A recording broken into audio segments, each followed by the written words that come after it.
welcome. Hi, y'all. Hello. Hello. I'm Marcia Howard. I'm a neighbor. I'm an educator. I have lived in South Minneapolis since 1998 when I became a teacher just down the road at Roosevelt High School. In fact, the last time I believe I was in this house was at a young scion of the family open house because I taught James. And I wanted to live in the neighborhood in which I taught, and so I moved to 38th. And on May 25th, 2020, we all, I believe, know what happened, right? Yes. But what you might not know was after that historic event, that tragic event happened, many people came outside and stayed outside. And in those days after and during the uprising, I began to see a young woman come out and quietly in the early morning picking up what I believe to be detritus trash quietly, and I was like, who is this person? I didn't, and I came to know who it was, and it was Jeanelle Austin. And what I began to learn about this person, this remarkable woman, is what brings me here today. Jeanelle Austin is my neighbor. Turns out she was raised about 3 blocks east of me, part of a huge family, the Austins, the daughter of pastors. Hi, Mama Austin. She herself got a bachelor's degree in ministry, Christian ministry. She got a master's degree in intercultural studies and another master's degree in divinity with a focus on ethics, right? And she had left the state of Minnesota to go do that. And in fact, she was not even here on May 25th, 2020. She had been in Texas. She consulted with her family and brought her butt all the way back to Minnesota and began this work. Moved back into her childhood home and began the work of justice seeking here. Mind you, this person was the founder of her own racial and justice consulting firm down south. When I tell you Providence brought her where she was back to where she is today. I'm an English teacher. James knows that. I'm an English teacher, and Sandra Cisneros has a book called The House on Mango Street. And the end of it, the main character talks about you leave to come back. Sometimes you gotta leave to come back. And so she had to leave to come back. And she has spent the last 5.5 years building day by day a foundation with the family of George Floyd, a foundation that is about educating, conserving one of the largest collections of protest art and contributions in the United States, recognized internationally, recognized by the Library of Congress, recognized by the Smithsonian, recognized by the African American Museum in Washington, D.C. That's right. Where they asked us, black folk in her, teach us. They asked her, teach us how you do that. And this person said, I'm not doing this for myself. I'm doing this for the next person and the next person and the next African American person to preserve our story. Always with the youth. Always with the next internship. Always with the next hire. But that's not all. The forging of connections, not just here at George Floyd Square, but over here by the train tracks, by encampments, right? In the halls, City Hall, City Council, with legislators, writing the whereases. The girl can whereas like a mug, you hear me? Because this is the person who started constructing the 24 demands of Justice Resolution 001, the 24 demands of George Floyd Square, which, if you have not known, is the foundation of the consent decree that the state of Minnesota, the Justice Department has us under right now. The accomplishments don't stop there, though. And I'm not gilding the lily. I'm telling you I'm not. I'm not. I've said before that this young person, I keep saying young, even though she's not that much younger than me. She really is, but I said. She can build a universe on a Thursday. That's right. That's right. I'm telling you. Yeah.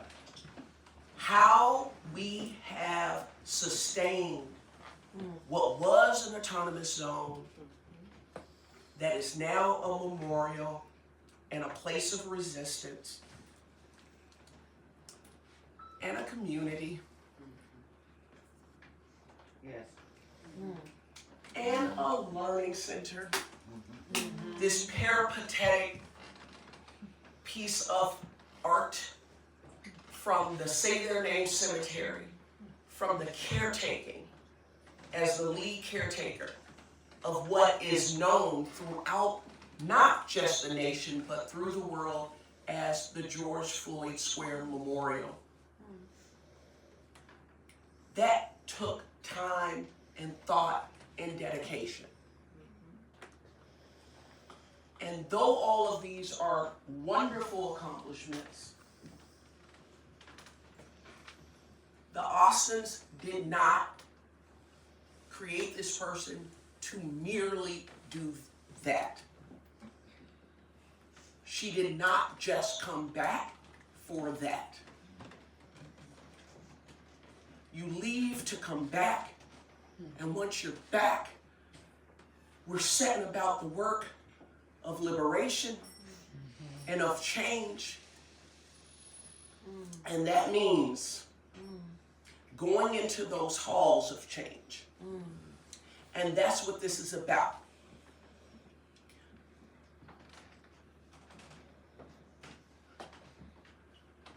Jeanelle Austin is giving our people a choice. Giving us options. for those of us who know how the machine works, where you have this false sense of choice, when you know from on high they have already decided who and when and how and step by step, and then a wild card comes along and says, I'm ungovernable. Huh? Okay. I said what I said, and I mean what I mean.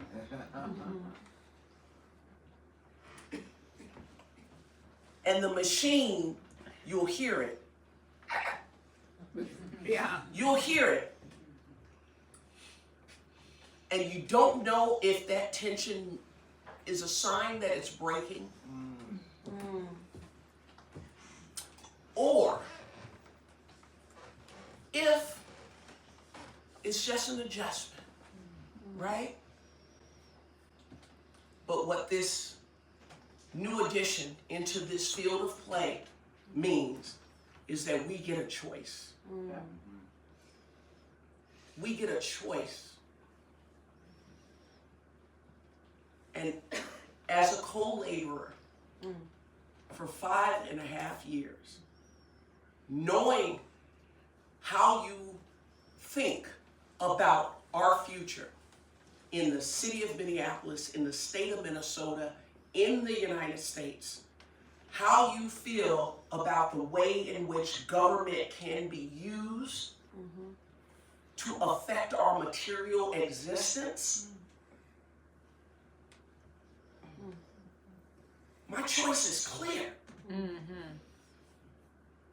How you feel about education, how you feel about communicating with people who may or may not disagree with you, and oh, that silver tongue you got, girl.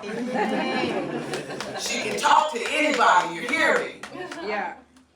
And that will be necessary.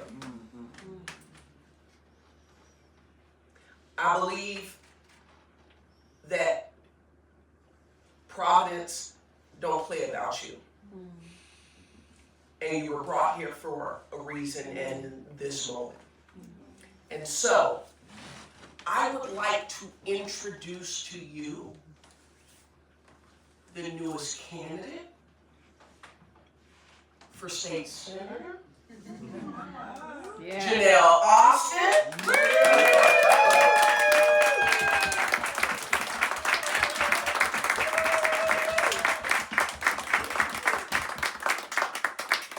That was by far the best introduction I've ever received. Oh, wow.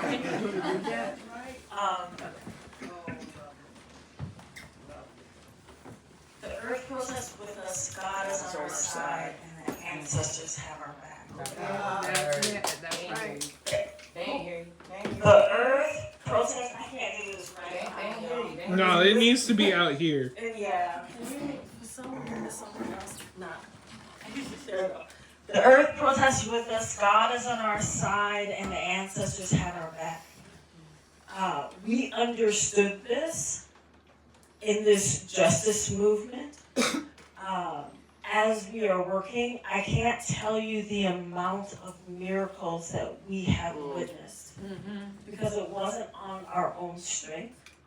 And so we knew we were called. We knew we were called to this work because it's bigger than us and it's not just about us, where there may be political figures that try to frame George Floyd Square as just about an intersection. We, the people, have always known that it is more than that. And I bore witness to that last summer when I went to Palestine for 2 weeks. And I went on a Black religious scholars delegation. Everyone had an appointment at a major university across the country, except for me. I'm right here. But when we got there and we were meeting with farmers, we were meeting with families, we were meeting with bishops, we were meeting with mayors, whoever we met with, we would do introductions around the room and they would look at me and they would say, Minneapolis, George Floyd. So you know how to protest, right? I'm like, yes. And then the entire conversation, they would only lock eyes with me and look at me because they understood that the movement that we created here in 2020 is in alignment with their movement for their liberation. And it's not just something that is localized to here, but there's a yearning to be free that is happening across the world.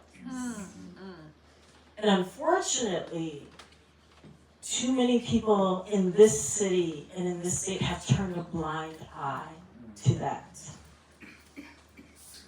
It was during my time in Palestine when I realized that I would run for office. Because a 15-year-old Palestinian American boy was thrown into IDF military prison, and our government would not get him out because of politics. And we had to organize. Their family was based in Florida, and I was like, oh, Florida's gonna do nothing. So we organized nationwide, and he was finally released on Thanksgiving Day, but in August, I laid in my hotel bed, and I said, if I could save somebody's life, I would run for office.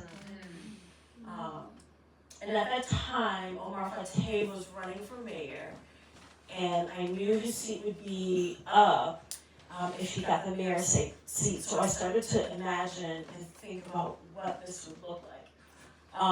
And then all the politics started politicking in the fall, and I wasn't sure, do I run, do I not run? And my team was like, run! And I'm like, I don't know, they say don't run against incumbents, and they were like, run! I don't know, they say he's really liked, and people were like, run! And then I had a moment in January. I called a college friend. We met at Welcome Week in college. That's how long we've been friends. And he said, Jeanelle, do you feel that God is calling you to run? And I said, yes. And then he said, well, you need to run. You have to do it regardless of what the outcome is. Now, this is someone who is a political advisor in Washington, D.C. He works with, he was on Jasmine Crockett's campaign team. He's that level.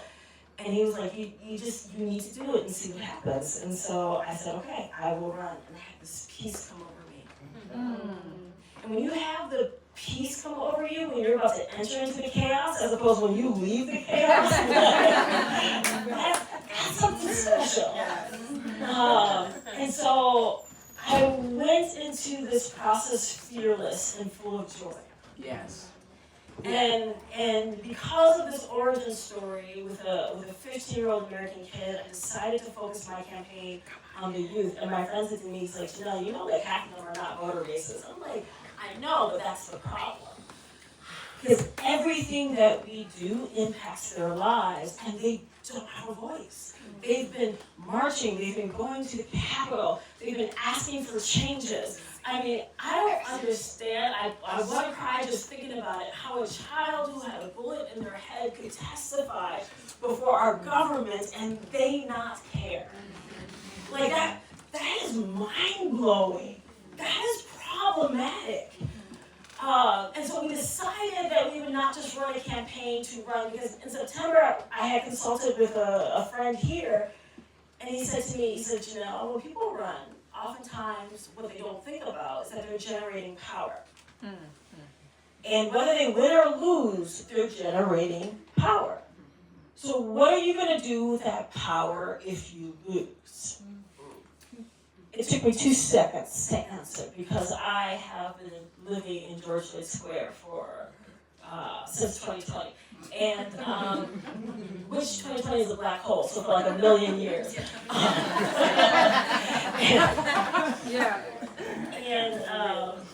I said, I'm going to give the power back to the people.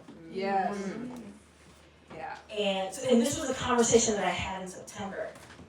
And so in January, when we were rearranging this campaign, I said to my team, I want to run a win-win campaign.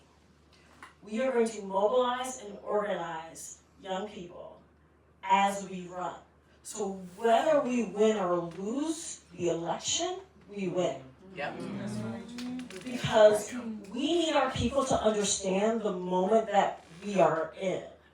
We need to realize that, to borrow from Marcia Howard, we are in a time outside of time.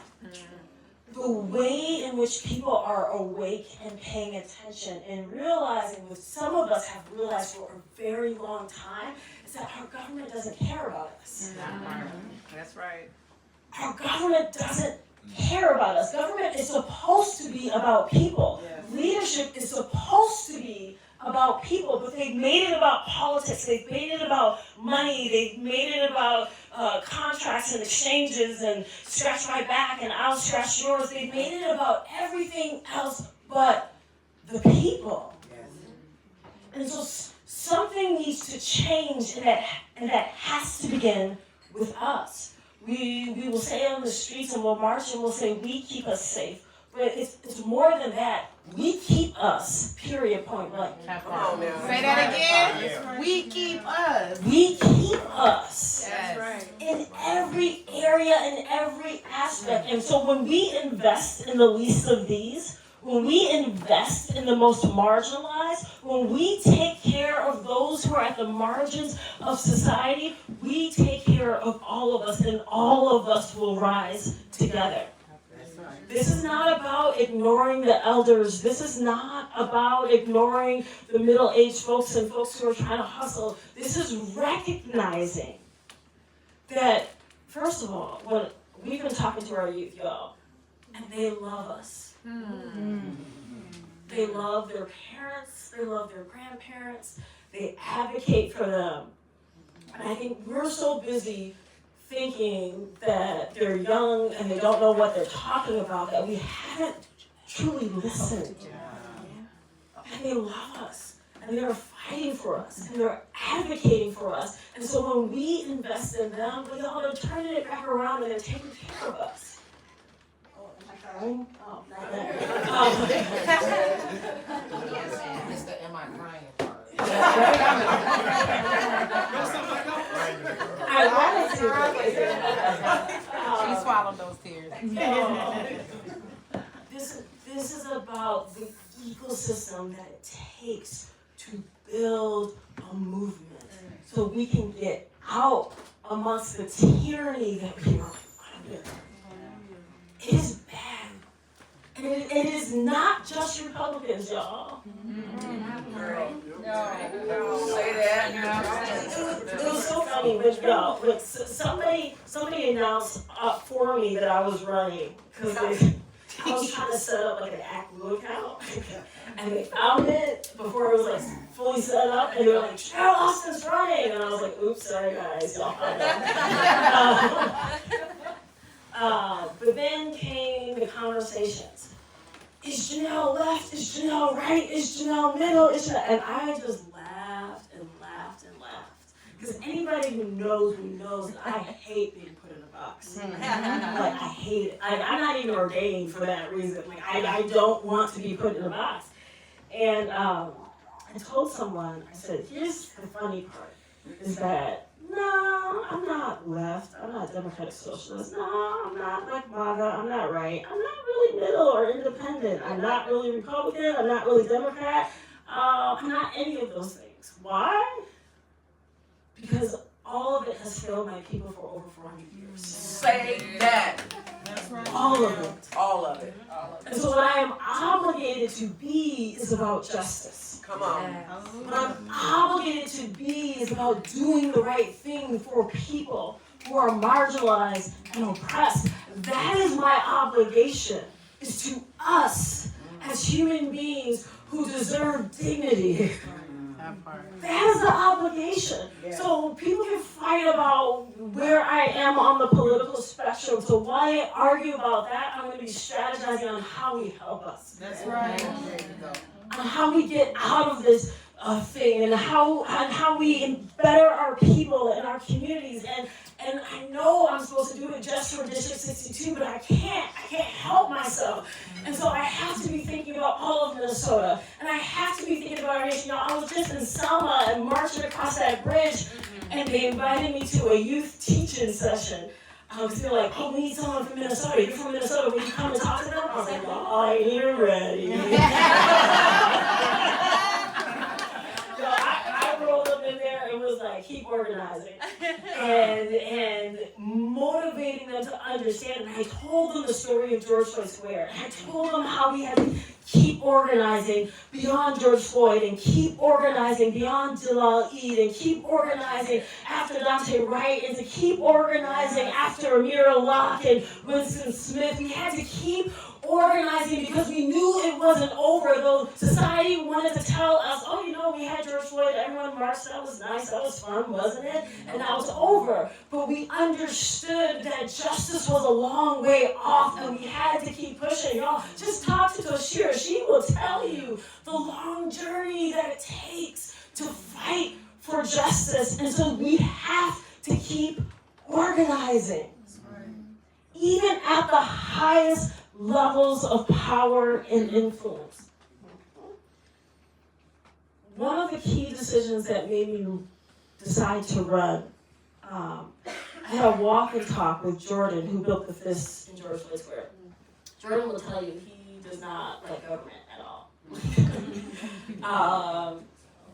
And I asked him, I said, Jordan, should I run? And he said, yes. And I was like, and I said, well, why? And he said, because I believe that the Titanic is sinking.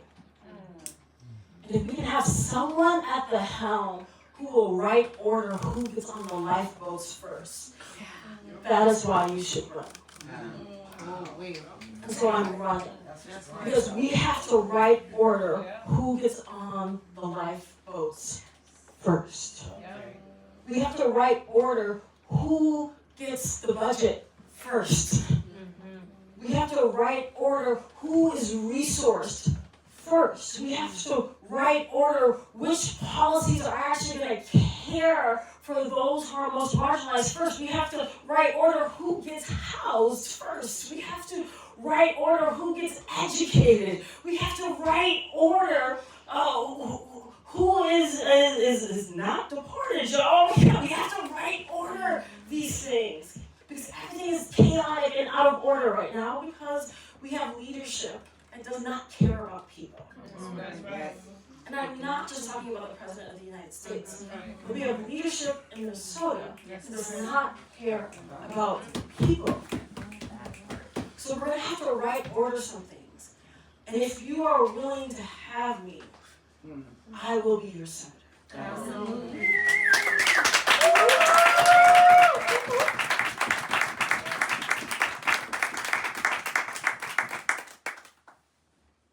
And it's not because I need to be senator, but I want to be your senator. I want to be in a position to save lives. Now I'm crying. I want to be in a position to save lives. Yeah, That's all right. No, because we deserve to live.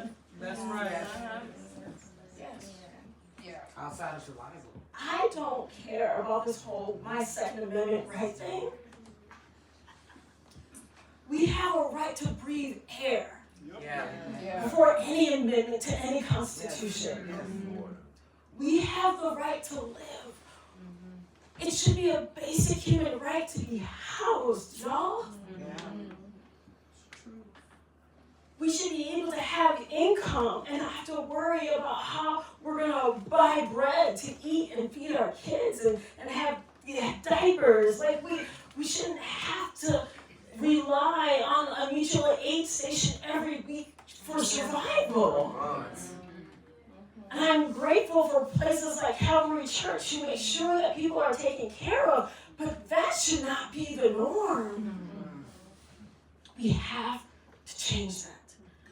And it starts with caring about people and recognizing that leadership and government is about people. And so we have to take government back. We have to take it back because we, the people, are the government. Yeah. We can't forget that. It is us. It is us. And I would only represent us. If you vote for me, do not vote for me and leave me there. Just like in Selma when they marched across that bridge together, y'all, we're going to march together. That's right. All 4 years. We're going to march together until we see the justice that we are deserved.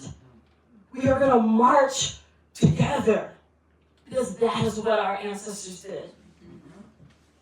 And in the same way that the earth protests with us, God is on our side and the ancestors have our back, we will have each other's back. I will have your back. And I pray to God that you will stay on mine. The only thing we have to lose is Because our we're in this chains. together.